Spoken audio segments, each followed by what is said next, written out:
Ladies and gentlemen, welcome once again to the Rumi Forum. This evening we have Omid Safi with us. Omid is a leading public Muslim intellectual in America. He is a professor of Islamic Studies at the University of North Carolina at Chapel Hill, specializing in contemporary Islamic thought and classical Islam.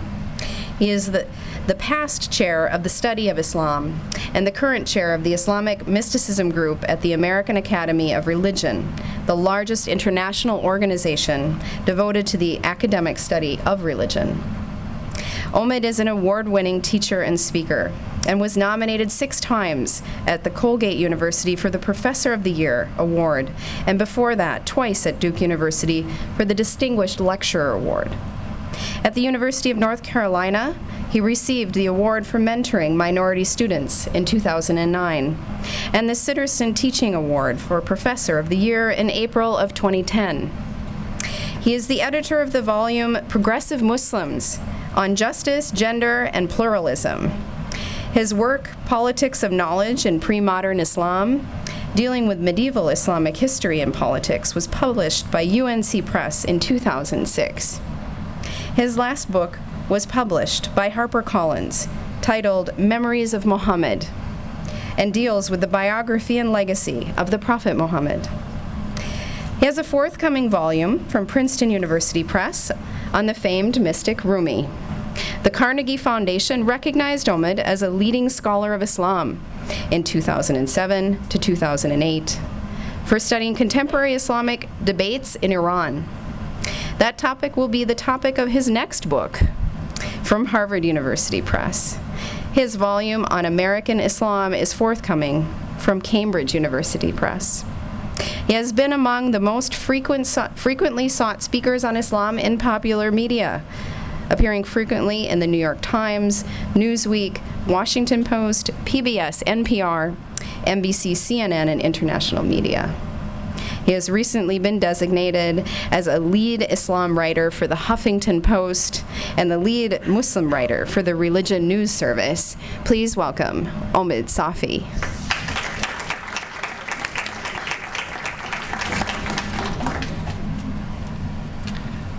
أعوذ بالله من الشيطان الرجيم بسم الله الرحمن الرحيم والصلاة والسلام على سيد المرسلين والحمد لله رب العالمين. Well, one of the great sayings that we have in the Sufi tradition is a saying attributed to the beloved Prophet, Mutu qabla an tamutu, die before you die. And every time that one has an opportunity to hear a eulogy like this, it's a little foreshadowing of what one's funeral may be like. And if you've ever wanted to have a hovering experience over your own body and see what people might say about you after you're gone, then this is a little taste, a mezze, as they would say, of that. Is there an echo in here, by the way, or is this just fine? Wonderful. So the subject for this evening is love, something that is a source of immense pleasure and extraordinary pain to me, and I'm honored and delighted that all of you have taken some time for us to be together. I have a rather trite and boring fashion of starting every talk, and if you've heard me speak before, you've heard this same acknowledgement of gratitude, which is to thank you for the gift of your time. I am approaching 42, and every day and every hour and every minute and every second that passes is one that is behind me. And within this tradition, we are told that the number of seconds, the number of breaths in our life is maktub, it is written, and no power on earth or in heaven can add or subtract a single second to it.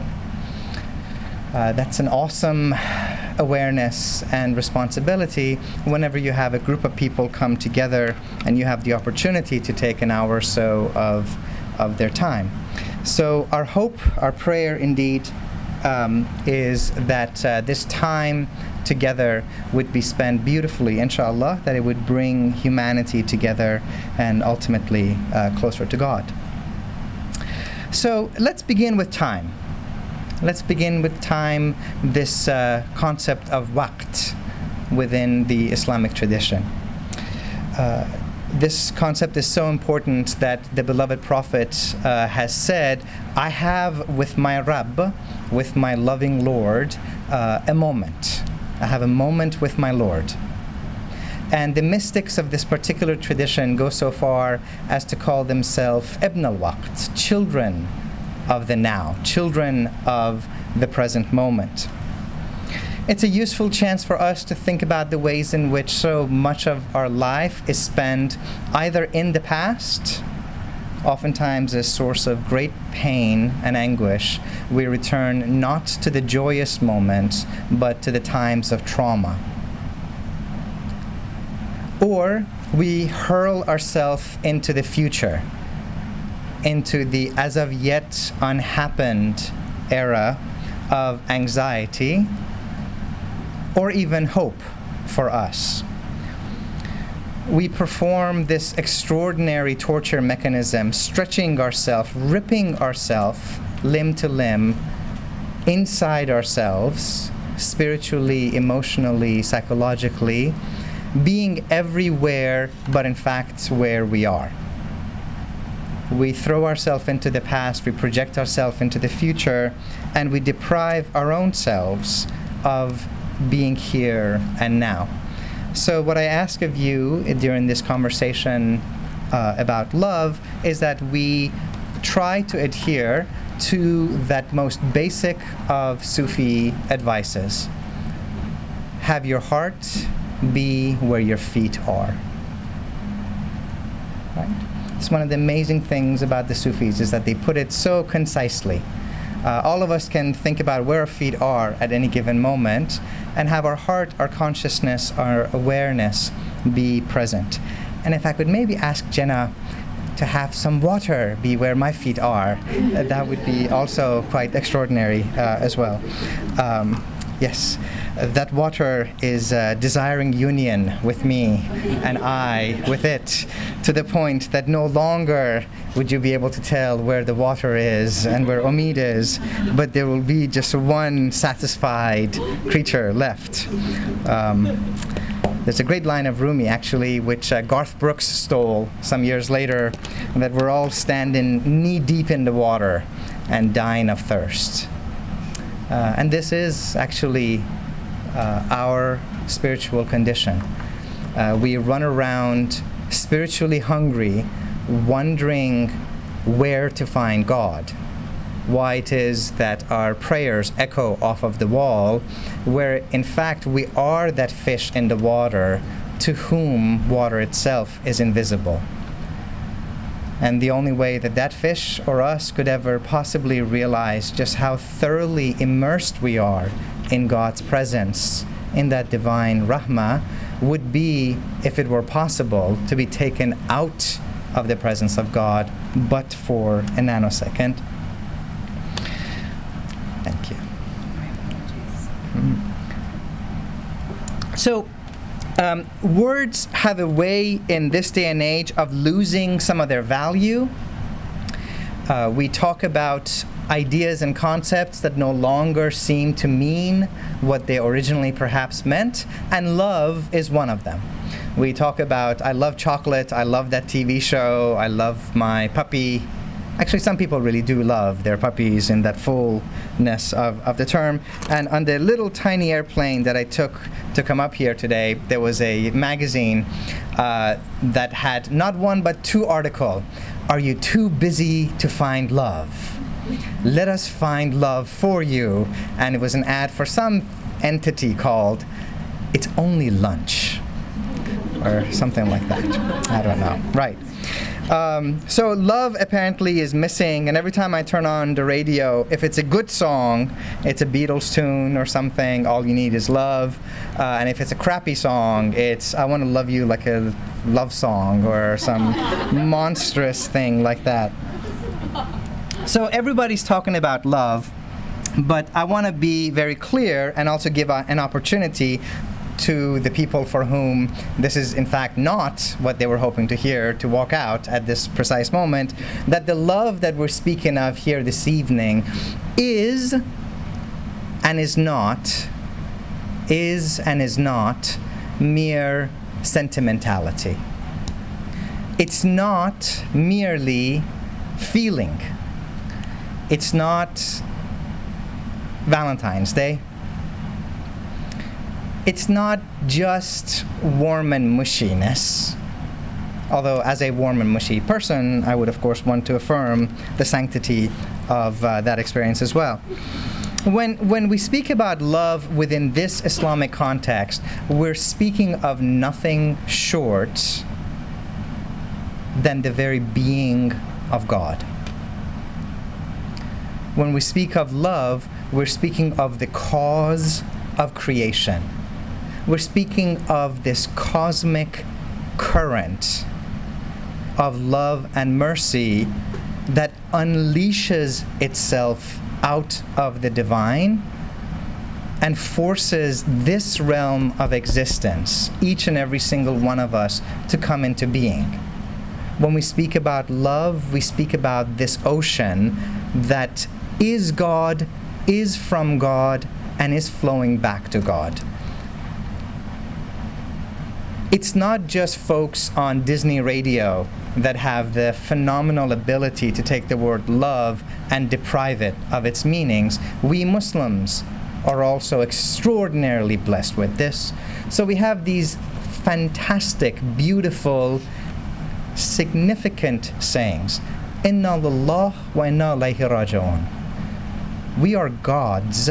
We are for God. We are from God. We are of God. And in every breath, every instant, every waqt, every moment, we are in the process of returning to God.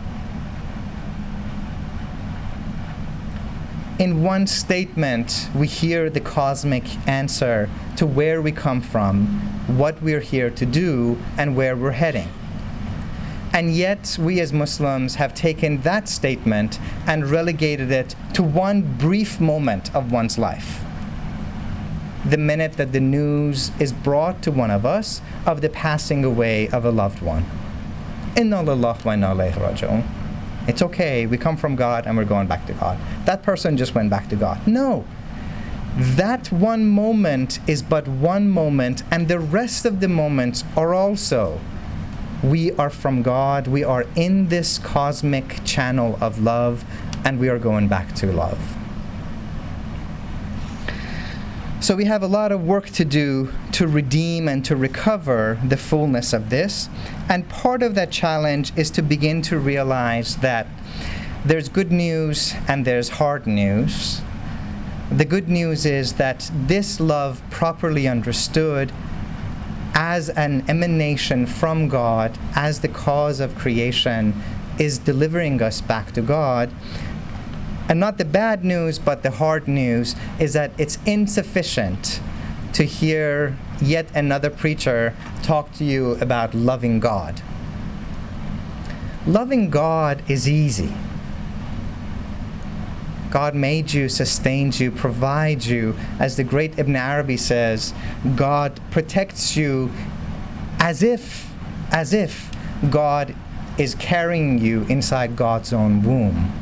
Right? He's playing on the pun that the Arabic word for the womb, rahim, is also related to the divine qualities of Rahman and Rahim, the loving, merciful, the infinitely tender. It's easy to love God. No, what we're speaking of here is that extraordinarily difficult task of loving human beings. These two-legged beasts and demons with angel wings. Every single one of us. Within this love tradition of Islam, there is a path to Allah, and it goes through humanity. We have no choice but to learn to love each other. And let's just get this one out of the way. When we say love, we do not mean like each other. I have 4 children. Hopefully they're not watching this and they will not watch this. I do not like my children at all times. There are moments every day where I do not like at least what my children are doing in that very moment, which is easily confused with not liking my children. And if you have parents who are truthful and honest, they might occasionally have experienced the same feeling. So we're not talking about liking each other, but we're speaking of love. And within this tradition, one of the lessons that we are taught is that the opportunity for this sacred struggle of love, for what they have called the grandest of jihads, right? The people who have an office 1 floor below us are freaking out right now. Those of you who know which organization we're talking about would know why. The grandest of jihads, the grandest of struggles, which is the struggles against the demons of our own self. And within this tradition, what they remind us is that the opportunity to achieve and attain the love of God through the love of humanity happens each and every single moment. All of us can think about a moment in our life where we reached out to a fellow human being and in one instant we had our hearts broken. It might have been a moment of betrayal. It might have been a moment of, you said the magic words, I think I might kinda, sorta, possibly in another alternate universe be potentially sweet on you, and I was wondering if you would be willing to check yes or no, or maybe on this sheet of paper that you are not looking at right now, and I just got squashed, right? Hearts get broken in a minute, in a second, in an instant, and the challenge is to bring that same sensitivity to every instant of our human-to-human interactions. When you speak with the people of this path, one of the extraordinary recognitions that you have is there are actually still people walking on this earth. We're not talking about dead saints of the past. We're talking about people that you can actually sit with today and observe and draw something from, who live moment to moment in that kind of awareness. Some years ago, I was spending time with a person that I had thought was a paradox until I got to know her, and the paradox was just in my head. A Jewish Sufi New Ager dancer who turns out to be one of the most extraordinarily beautiful and realized human beings that I've ever met in my life. And back in the 60s, she went to find God in India, because apparently God was lost, and we were told that enlightenment and God and the Buddha and Jesus were all together hanging out in India, and if you could only make it over there, you would find God. Like many people, she never quite made it to India. It's a long journey to get to the India of the soul. She made it as far as Afghanistan, the old Afghanistan. And she talks about having asked people if there were mystics who were masters of music and masters of love and masters of song and masters of dance. And they said, yes, there is. In that village, if you go, there is someone that you can find. And she went. And she asked around, is there a person here who's a master of song? Yes, there is, in that house. And she walks in. And she describes walking into a living room. Imagine something maybe twice the size of this room that we're all in right now. And it was lined wall to wall with extraordinary red, exquisite Persian carpets. All around the wall were seated men and only men in beautiful white robes. And here was our California Jewish New Agey hippie, slightly colorful, dancing, God-seeking, wandering mystic. One of these people is not quite like the other. So of course, the mystics, the really bad mystics, all turn around and give her that look. What the hell are you doing here, girl? Except for the one seated at the front of the room, who motions to her, "Come, child, come and sit with me." And this nervous woman talks about walking all the way down the gauntlet of this room with 100 pairs of eyes on her,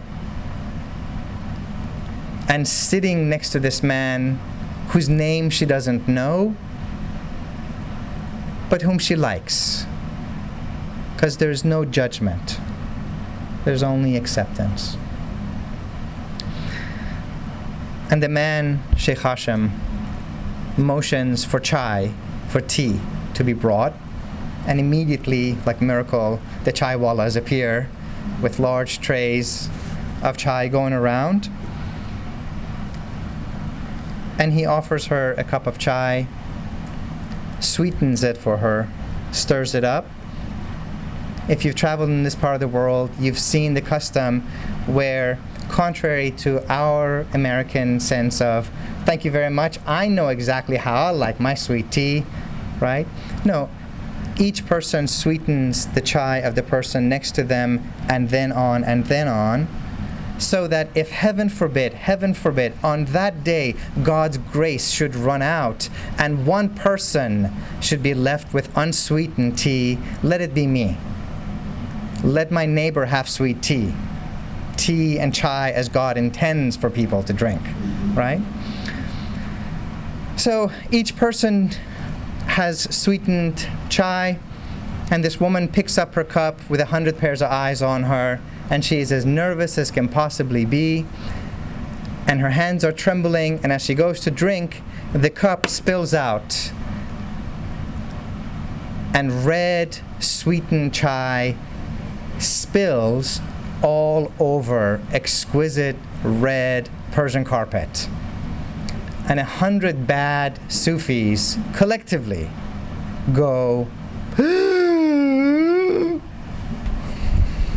right? These are the moments. These are the moments of our life. These are the moments where our hearts are made and our hearts are broken. And this woman, Zulaikha, says that moment seemed like it lasted an eternity. It was like in slow motion. And in the middle of that moment, Sheikh Hashim looks to her, puts his hand ever so gently on her shoulder, smiles, picks up his own cup of chai, and scatters it across the room. At which point, all the bad Sufis start giggling, because of course this is a ridiculous thing to do. And when they're laughing, they're no longer looking at her. And she says, at that moment, this man whose name I knew not, and I knew not where he came from or what kind of teaching he was going to hold from me, I knew one thing, that I trusted him. I trusted him before I loved him. I trusted him because I knew that he would never allow harm deliberately to come my way. And if it would mean through a joke or a gesture to deflect harm and negative energy from me, that he would do so at his own expense. That is love. That is love embodied and realized. And this is what in this particular tradition we're called to do. This is how we're meant to live. when you read story after story of the mystics of this tradition, they oftentimes talk about these types of moments. The stories are memorable because they're designed to stay in your mind. They have a hook to them. They're funny, or they're ironic, or they're sweet, or they're charming, so that if you've read the story of Hatem and the old woman who farted, and if you read that story one time, you would always remember there was an old woman, she wanted to go see one of God's greatest saints named Hatem. She goes to Hatem's village, she walks in, waits for a long day to see him. Her stomach is all filled with nervous energy and bubbles, right? She waits hours and hours and hours in anticipation, and she goes to speak to Hatem, and at the moment that she opens her mouth, and because these are poets, they're delicate, they don't say fart. I say fart. I like to say fart. If I started a university, it would have the faculty of farts and sciences. It would have a major for fart history. But you know, I'm 12, so I'm easily amused by things like this. In the poetry tradition, it says that the old woman, opened her mouth, and instead of the breath finding a path upward, it found the zenith path, right? That's how the poetic tradition puts it. And apparently it was like one of those loud sonic boom type of things. And the old woman does that same moment, right? These are moments in which hearts can receive or hearts can shatter. And if a heart is shattered, it takes a long time to heal it. It would be like if this wonderful cup that sweet Jenna just brought for me, if I had taken and put 3 holes in it, and I kept trying to pour water in it, and kept trying to drink from it, and got angry at the fact that this stupid cup refuses to hold water, right? Anybody with eyes and common sense could see that the water is running out before I have a chance to drink it. And yet, we magically expect human beings to be able to love God and have compassion for one another when our hearts have holes in them, when our hearts have been shredded to pieces, when far too many of us have received violence, if not at the physical level, at the emotional level, at the level of lack of acceptance, lack of love, lack of being accepted simply for who we are.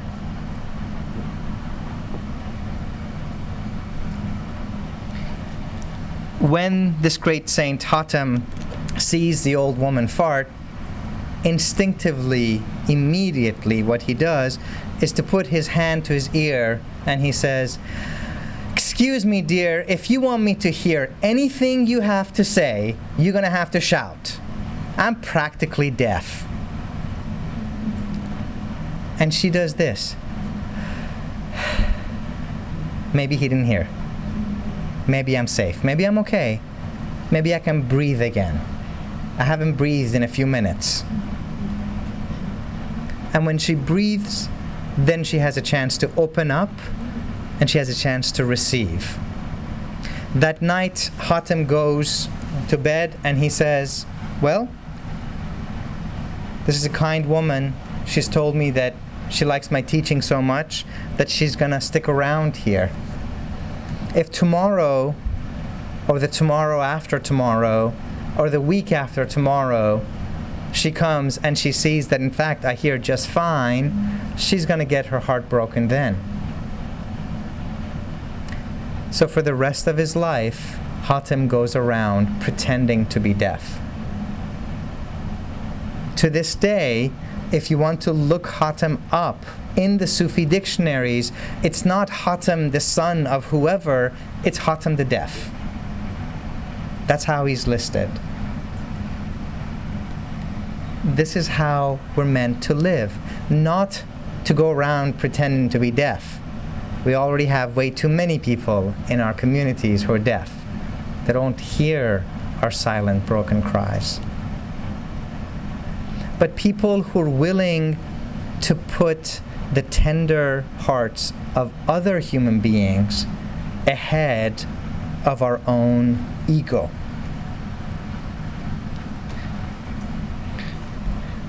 You don't need to even read Sufi stories for this. I just came back from about a month spent in Turkey, right? Paradise on earth.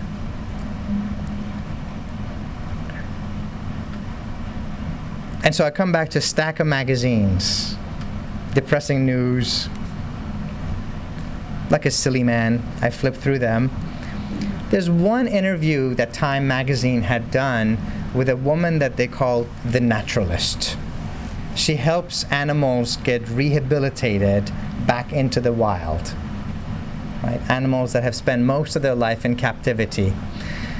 She talks about what it's like to take elephants and rhinoceroses and other wild creatures back into the jungle. And one saying caught my eye. They ask her, of all the animals, which one is the hardest to reintroduce to the wild? And she said, rhinos. And they said, why? And she said, because it takes 3 years. If a rhino has been held in captivity, the wild rhinos do not accept it. So you have to take the rhino for 3 years into the place in the wild, sorry, this is my sense of humor again, which is the communal poopy pile. And the communal pee-pee pile, until its smell and the smell of the community poopy mingle together. Only after 3 years will the other rhinos come to accept this one.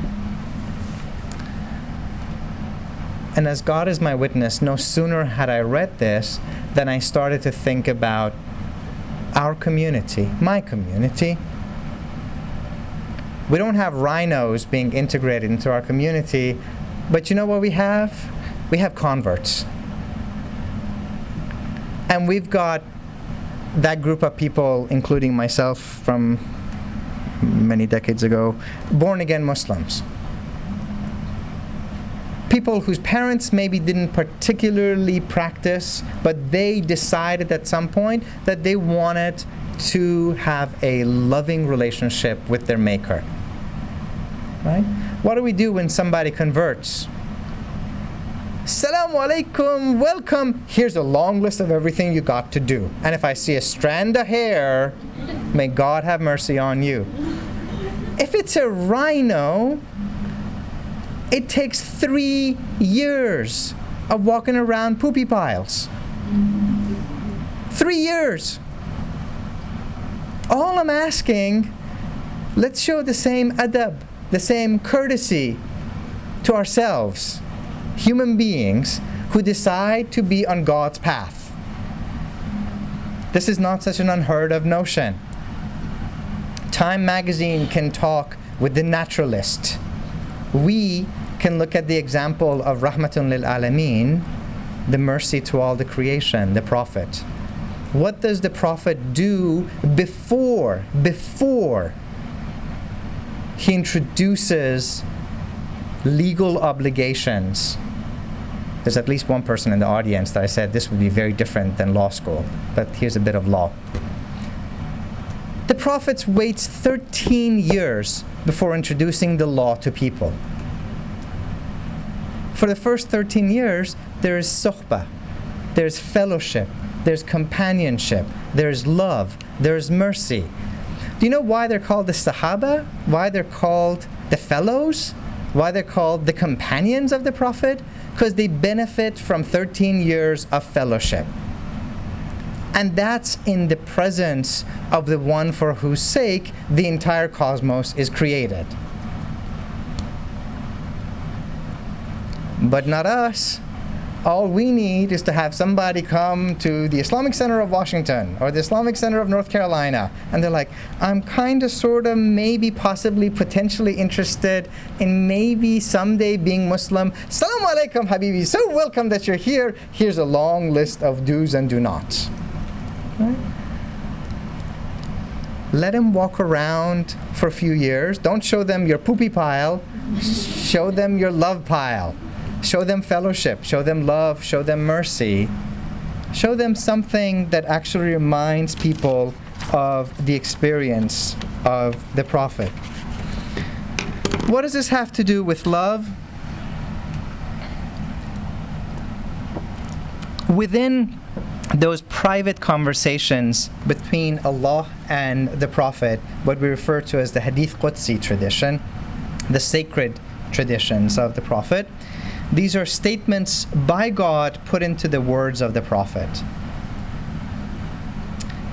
There's a particular statement in which God says, when my servant comes to me doing brownie points, acts of worship, the stuff that's not required, but it's good if you do it, then I become the eyes by which he sees. I become the hands through which she commits action. I become her feet. I become his hearing. And I've always been drawn to that notion of what would it mean to transform human faculties for divine faculties. I don't mean be able to see through steel.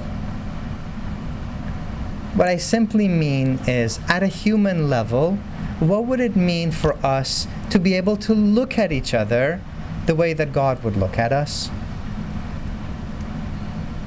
What would it mean to listen to each other the way that we would want God to listen to us?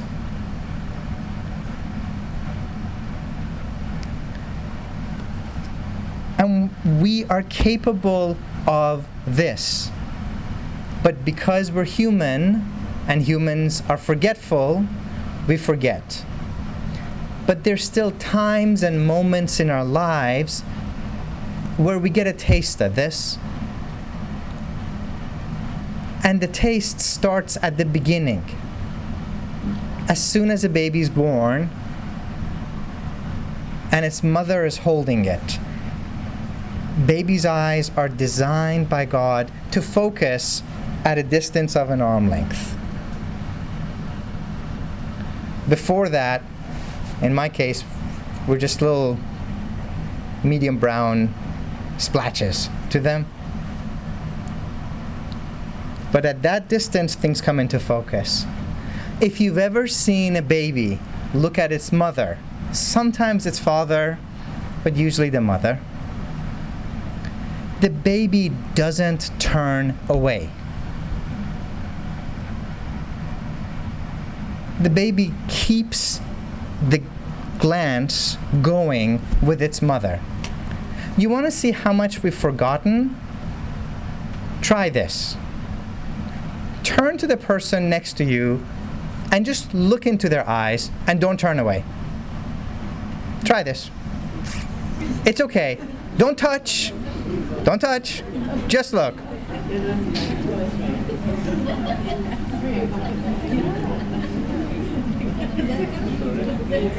We turn into a giggling pack of middle school children.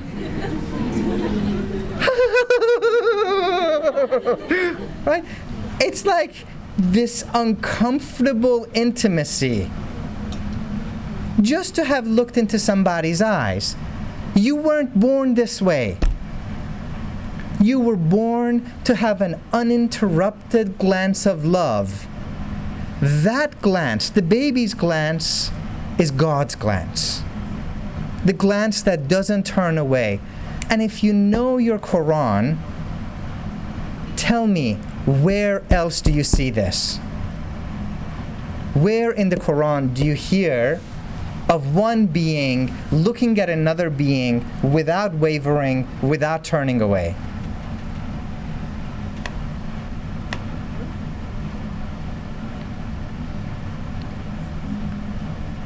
Ma zagha al-basar. Right? It's the Prophet. It's the Prophet at the zenith of the ascension, the zenith of the Mi'raj. When the Prophet is beholding the presence of Allah, and we are told he doesn't turn away, his eyes do not wander. He maintains that direct contemplation of God. Babies know how to do it.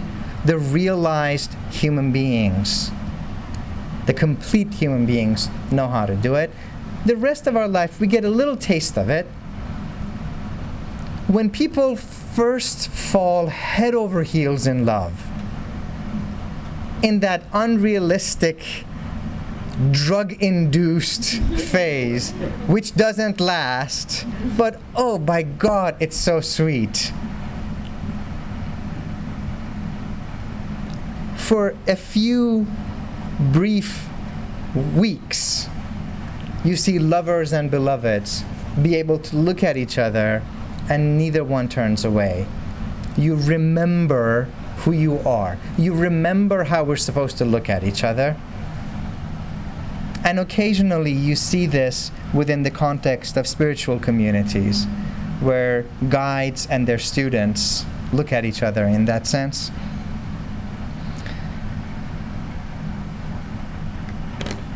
I'm not talking about in every interaction, let's make each other uncomfortable by just looking at the person. And wherever they look, you follow their eyes, right? Because at some point they're going to call the cops on you. Right? What would it mean to offer that unqualified acceptance? As you are, I accept you, I receive you into this conversation. If you've read Rumi's poetry, you've gotten a sense of this. Everybody knows the story of Layla and Majnun, right? The famous pair of lovers. That's of course where Eric Clapton got his song title from. Within the story that Maulana Rumi tells us, he says that the Caliph, possibly Harun al-Rashid, in some versions of the story, hears Majnun's famous poetry in praise of Layla, and he says, well, I've got to see this girl. I've heard all the poetry, right? She walks in beauty, she is more than the full moon and all of that. She's like, I got to see that. So he orders all the women from Layla's village to be summoned to the court. He doesn't want to miss the chance at seeing Layla. And he sits on his throne, surveying the room, trying to see which one is Layla. My Layla must be here. Which one is Layla? Not Layla, not Layla. The Caliph says, I looked and all I saw were a bunch of plain old country bumpkins. Plain Janes. Plain Fatimas. Until eventually he gets tired and he says, where's Layla? I don't see Layla. There's no Layla. And Layla finally rises up and says, no, there is a Layla. I am Layla. But you're not Majnun. You don't have Majnun's eyes. You don't look at me the way that Majnun looks at me. Your beauty is not just this thing that you possess inside. It's actually something that's created in your interaction with other people. This is one of the extraordinary aspects of Islamic love stories. They're always relational. It's not the story of Layla, it's the story of Layla and Majnun, Khusro and Shireen, Sheikh San'an and the Christian girl. And Oprah would hate Islamic love stories Because and by the way, remember, these are stories, these are allegories, these are to give us ideas. Please, for the sake of God, the Prophet, Christ, the Buddha, Confucius, your grandma, my firstborn daughter, do not try to live out your life the way I did, because it doesn't end well, right? These are to allow you to reflect, to meditate, to learn about love. Do not become Majnun, and do not become Layla, right? Become you. Live a good life. Live a happy life. Please, back to the story. This is not the story of, I am one happy and whole person by myself. You are one happy and whole person by yourself. Let's come together and let's make each other happier and wholer. No. This is a story in which the lover has a role and the beloved has a role. What's the role of the lover in a good Muslim love story?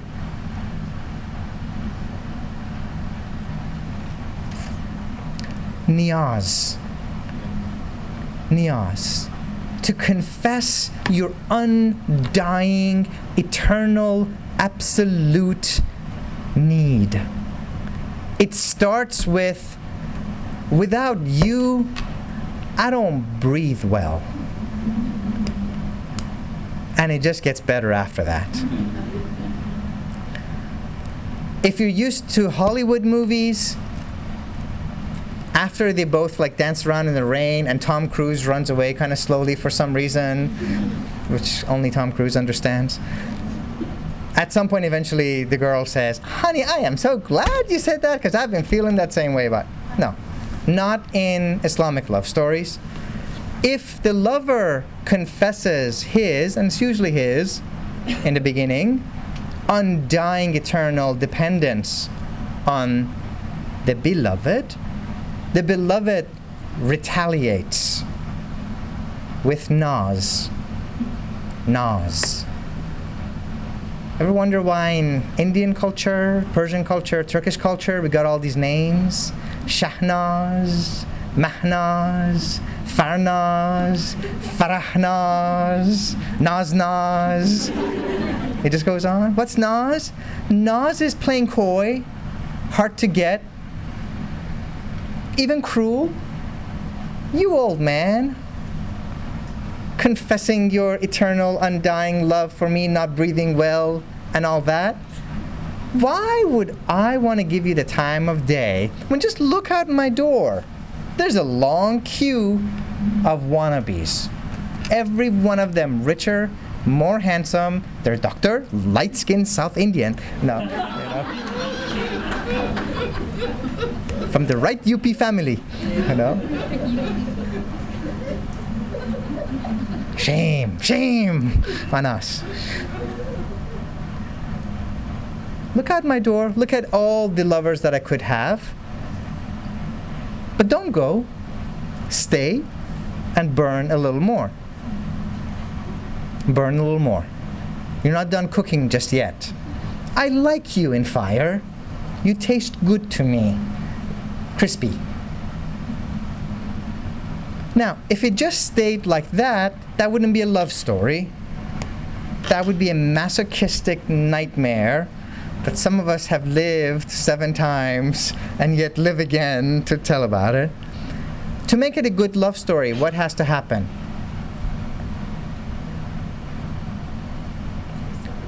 They switch roles.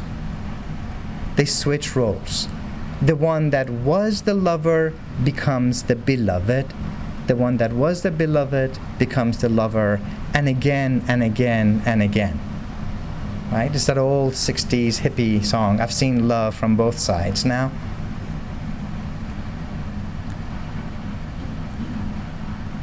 Now, it's one thing to think of these in the context of human love, and we're usually quite happy to say, oh yes, old Bollywood movies, Mughal-e Azam, and all of that.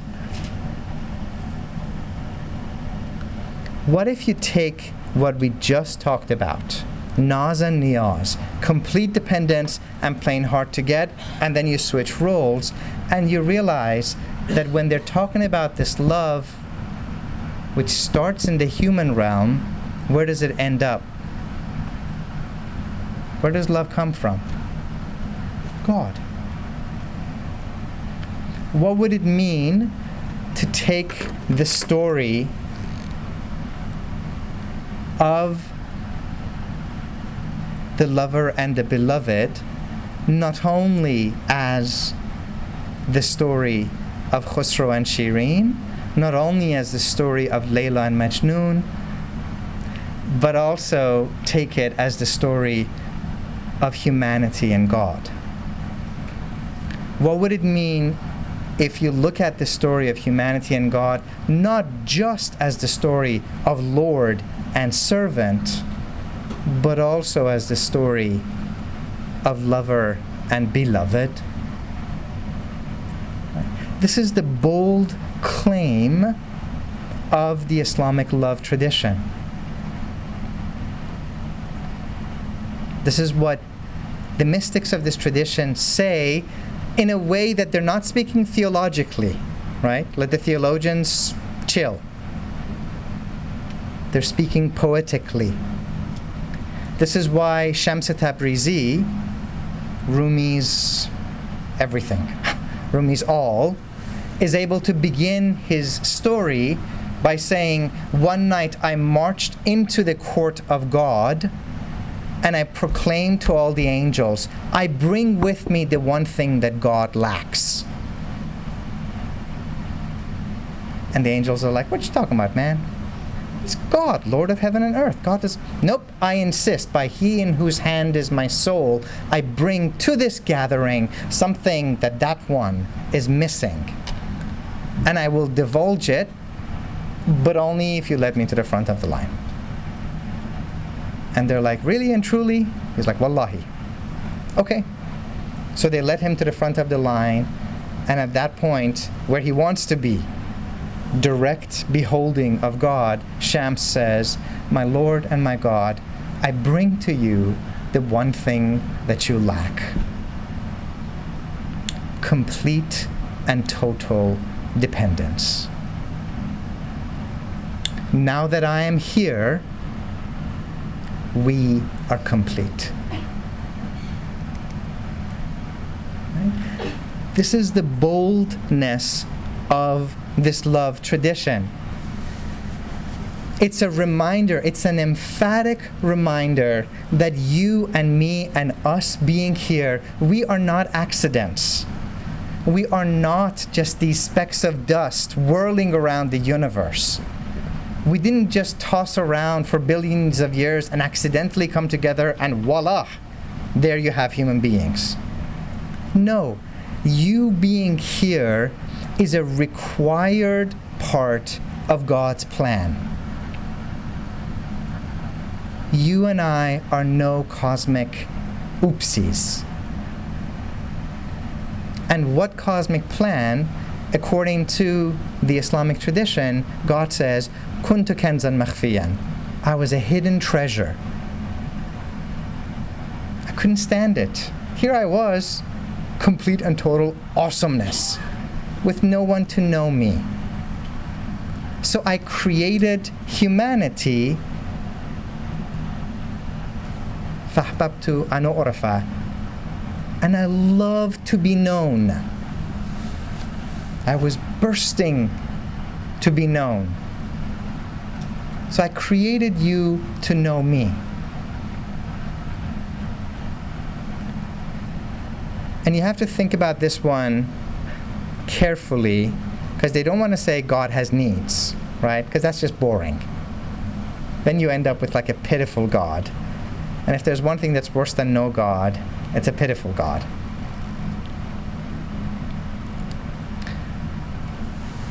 The analogy that they use is God in God's essence, absolutely perfect. But do you ever meet somebody where you say, he would make a great dad someday. She would be an awesome mom. What do they need in order to actually realize that potential?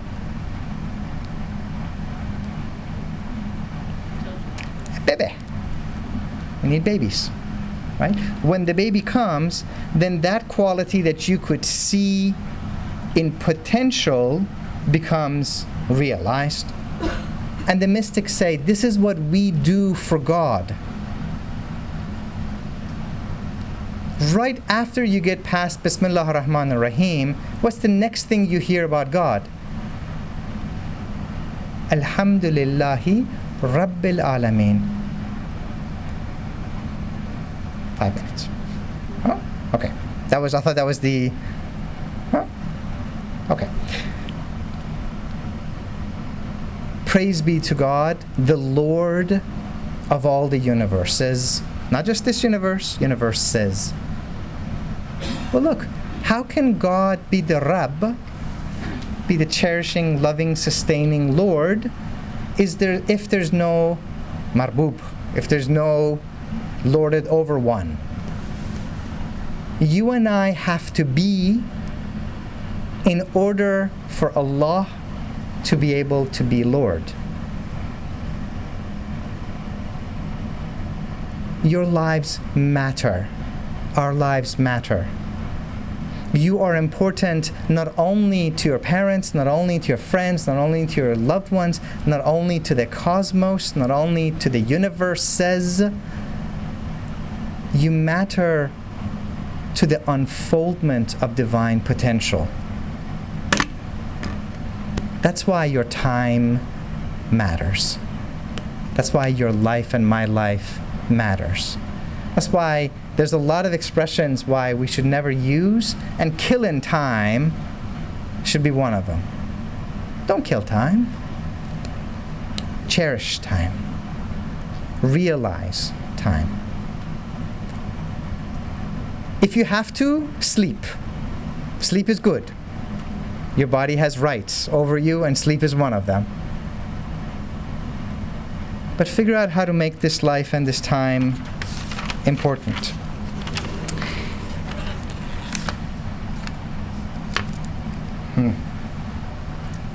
I always do this. I always make 10 pages of notes on the airplane, and then I get through 3 pages out of 10. Whatever. As they say, if inshallah there's an iota of sweetness in this, then let that be. Let me tell a couple of points, and then we'll maybe move to some questions and comments. The first one is, if we're speaking about love, let's not tease ourselves, and let's be honest about the fact that to have a heart that is open, that is sensitive, that is receptive, does mean putting up with whatever people bring to you. And yet, this is what we're told. Rumi tells a wonderful story that a man came to the Prophet and said to him, Ya Rasulullah, O Messenger of God, I love you. And the Prophet said to him, do you truly? And he said, yes, I do. And the Prophet said to him, good, now go put on your armor. Because the next thing that will come will be tests, trials, and tribulations. This is a tradition that has always held on to the fact that roses have thorns, and the thorns are a protection. And this is a tradition that tells us that yes, Ibrahim became the Khalil, became the intimate friend of God. But he was thrown into the fire. And as the Quran says, we ordered the fire to be cool unto Ibrahim. Right? In the commentary tradition, the fire becomes a garden, a rose garden to him. But Ibrahim is thrown into the fire. And if you want to become an intimate friend of God, occasionally we're going to get thrown into the fire. Sometimes it happens individually. Sometimes it happens through the tests and trials that come precisely through what we hold most dear and near. Sometimes it comes communally. And as for me, when I look at our situation as a community now, we are being thrown into the fire. We have been now, at least for 11 years. You can either burn in the fire, or you can become God's friend. Everyone has gone through this, including the prophets. Right? Before our prophet, Muhammad, ascends to heaven, he loses half of the people that he loves. Right? He undergoes the year of sadness before he ascends to see God face to face. We shouldn't expect to get through any of this unscathed. It's the response that we have to all of this. It's the perspective, the presence that we bring into it. And to say that the one that sends us the rose is the one that sends us the thorns. The one that sends us the fire is the one that will make the fire cool for us. Rumi again has a wonderful story. He notices that his son, Sultan Balad, was down and depressed one day. So he says he had a jacket that was made out of animal skin, and he puts his animal skin on his head, and he comes up to her and he goes, "Boo!" And his son looks at him and just starts laughing. And Rumi goes, "Why aren't you scared? Didn't you see this animal coming at you, going boo?" And Sultan Balad goes, "Dad, I know it's you." And Rumi says, "The one that gave you the sadness today is the same one that will give you the joy tomorrow." Treat your heart like a caravanserai. Let your heart be a hotel. Welcome the guests that come. Today, hello, joy. Welcome. I see you. Make yourself at home. Goodbye, joy. Hello, sadness. How can I make you comfortable? Stay for a few days. Bye, sadness. Ultimately, this house, this caravanserai, has a lot of guests that come and go, but one guest that always stays. This is the last of what I want to end with for today, which is that in the love tradition, we hear the great mystics like Dhul-Nun telling us stories that in the hereafter, God collects everyone. Everyone is gathered in the final reckoning, and God turns to people and says, "Who here wishes to be spared hellfire?" 90% of people raise their hands, and God says to them, "Salvation from hellfire is yours." There's a group of people left, and God turns to them and says, "Who in here wishes to be granted a paradise that is like a garden in which rivers flow, with houris and shade and silk cushions?" And 90% of those who've remained raise their hand, and God's voice comes back sweetly to them and saying, "The promised garden is yours." There's but a handful of people left at the end, and this time God's voice comes thundering at them. "What are you waiting for? Since you didn't want salvation from hell, and you didn't take my paradise." And those few people say, "We didn't come here to be spared hellfire, and we didn't come here for the promise of paradise. We came for you."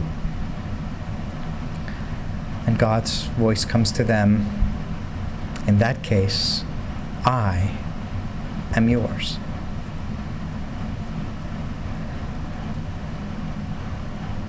it's easy to be in love when the beloved is with you and the beloved is showing you favors. But is that love, or is that just you're happy to have someone care about you? And it's easy to be annoyed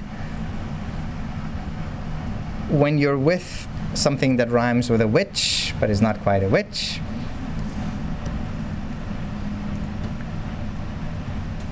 But is that love, or is it just you just don't want to put up with attitude? Where are we going to find the kind of love that actually says, I am here in constancy. I'm not here for your favors. I'm not here to avoid your attitude. I'm here for the presence. How do we take that into our relationships? How do we take that in the relationship with Allah? This all sounds kind of serious, and I'm not usually the type to end things on a very serious note, so I'll end, really end, not just a fake ending. It's like the Lord of the Rings film, the last one, which had like an hour and a half of like sort of kind of ending, but every time you thought there was an end. No, this is actually the ending. So the real ending is, and I will have to make sure that my daughter never sees this particular YouTube videos, because she's told me to stop telling this story, but I like it so much that it's one of the few times I go against her.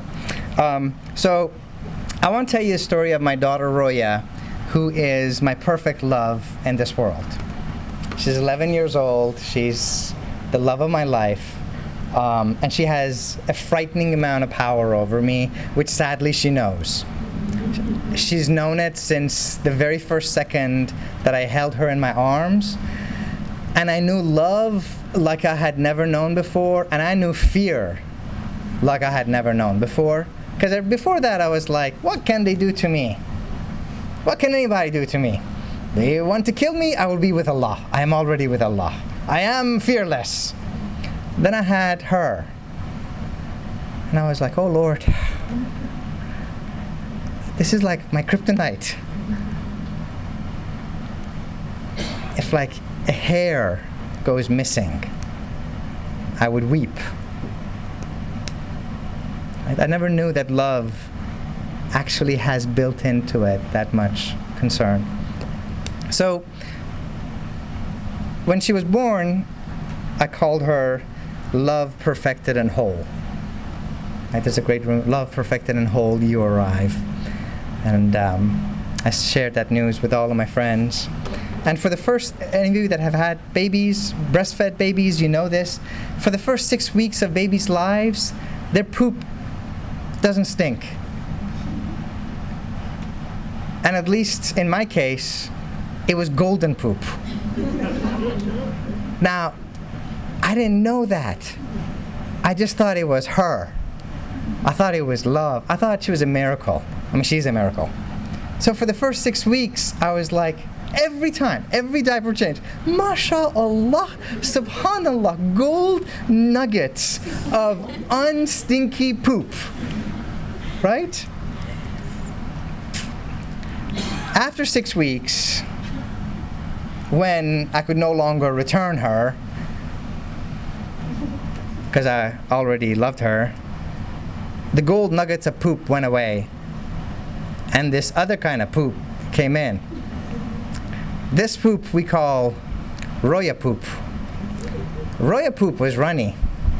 Roya poop was stinky. And Roya poop had the magical ability to defy gravity. It would look at Pampers diapers and mock them. No diaper on earth can hold me, Roya poop would say. Huggies, Pampers, didn't matter, store-bought. The poop would come out and vertically climb up all over her. And you might notice that I'm a furry creature, so are my children. It's just the way Allah makes us. So we had a child covered with poop up to her neck, day after day. And I would look at her And then I had to clean her. And that's where I learned love.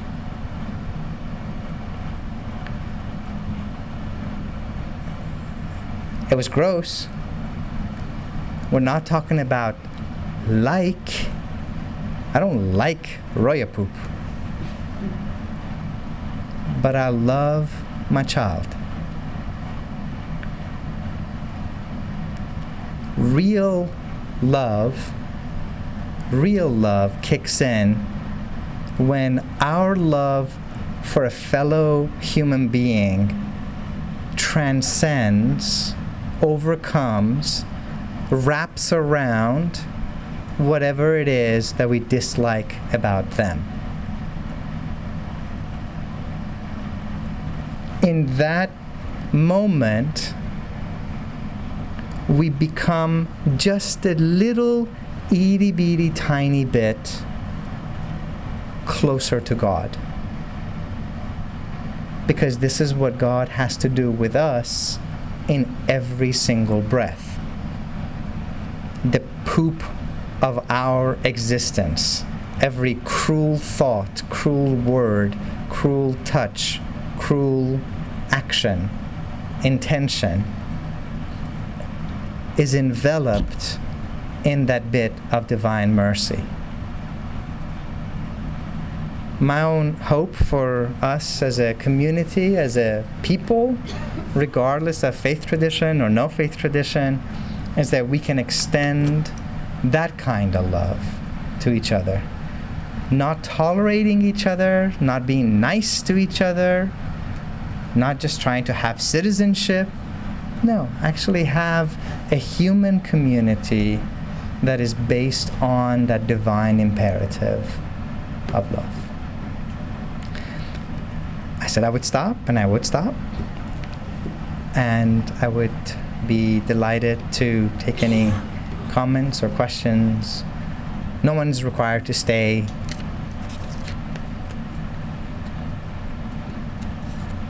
And I got a lot of smart friends that if I don't know the answer to, I'm happy to go and bug them to get the answer. Yeah.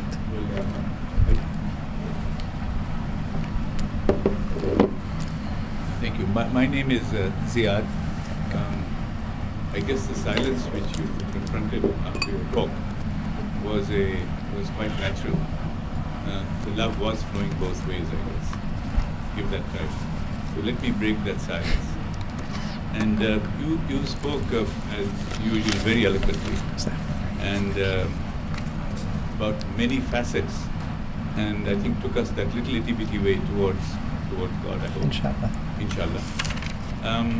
One of the things you touched upon in your story in Afghanistan was the Sheikh Ashim threw his tea all over the carpet. There's also the love of the Sufi Sheikh and his murids. And I half expected you to say that the moment he threw the tea, each one of these Sufis also threw the tea. Please explain. Oh, mashallah.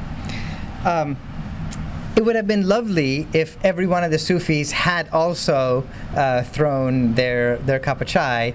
If they did, we're not told. And when Zulekha told me the story, she didn't mention about them having done. So she mentioned that he did.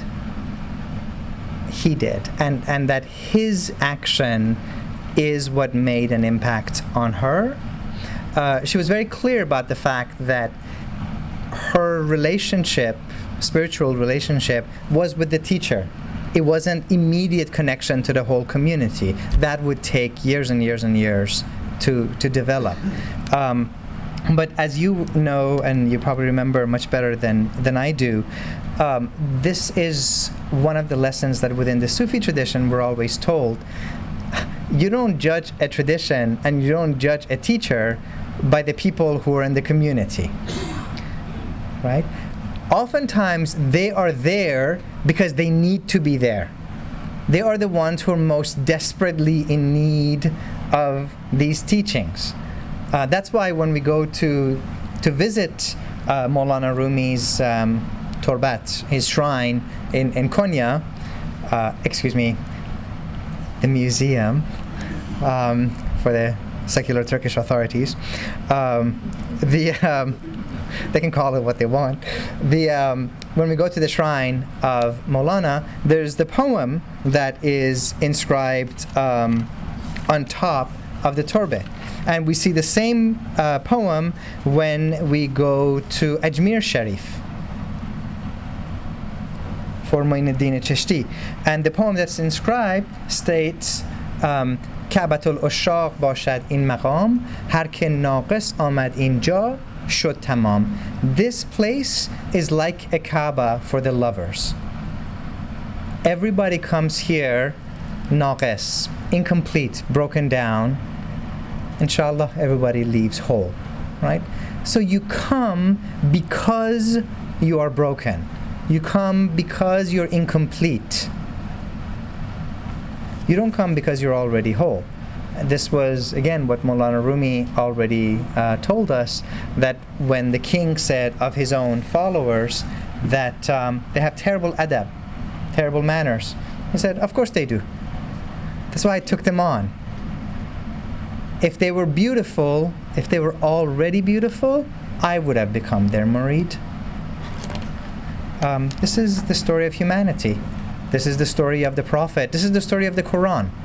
That's why in the Quran, there's not just the Prophet and Moses and Abraham and Christ and Mary.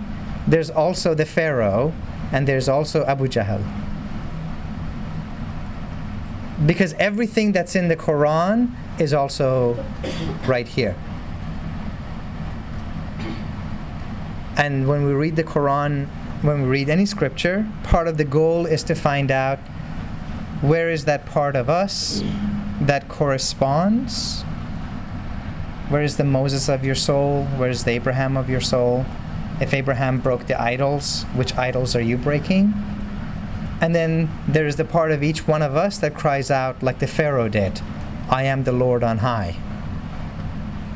And how often do we see people who leave beautiful gatherings in which the name of God and the prophets are mentioned and beautiful words about love are spoken, and they go home to their family, to their friends, to their loved ones, and they act in ways that are unfriendly and unloving, right? So the Prophet and the Pharaoh mingle inside us as well.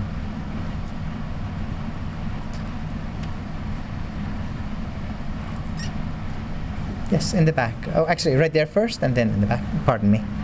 I just want to thank you for sharing your love and being so Alhamdulillah.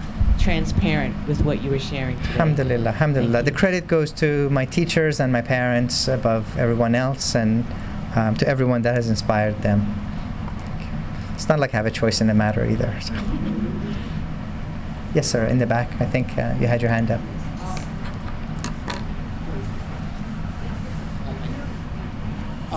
The mic. Is it safe to say that without a spiritual guide, it is really hard to find the divine or the love of the divine, in your opinion?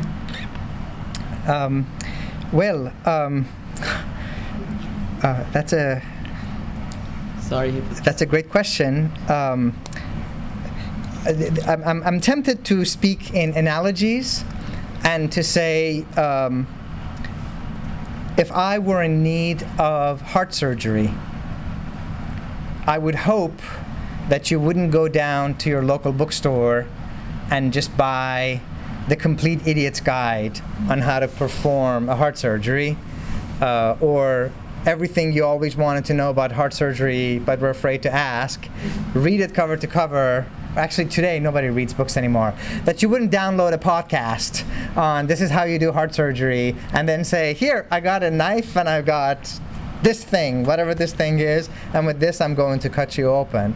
I would hope that you would shadow a doctor. You would walk in her footsteps wherever she goes. You would learn from what they would do. You would begin to perform with them watching over your shoulder. And at some point they would say, now you're ready to be one of the ones that has your own apprentices. And this is the way that all traditional crafts were done. This is how you learn to become a jeweler. This was how you would learn to become a smith. This was how you would learn to become, any kind of an artist. And the Sufis simply say, we too have a craft. Our craft is the craft of heart and soul, to help people find their path to God, not to stay under the tutelage of a master. I don't like that term particularly very much. And certainly not just in the distant past, but even right down to our own age, we see all kinds of horrific abuses by people who are supposed to be spiritual guides, and they fall again and again and again and again to all the usual things.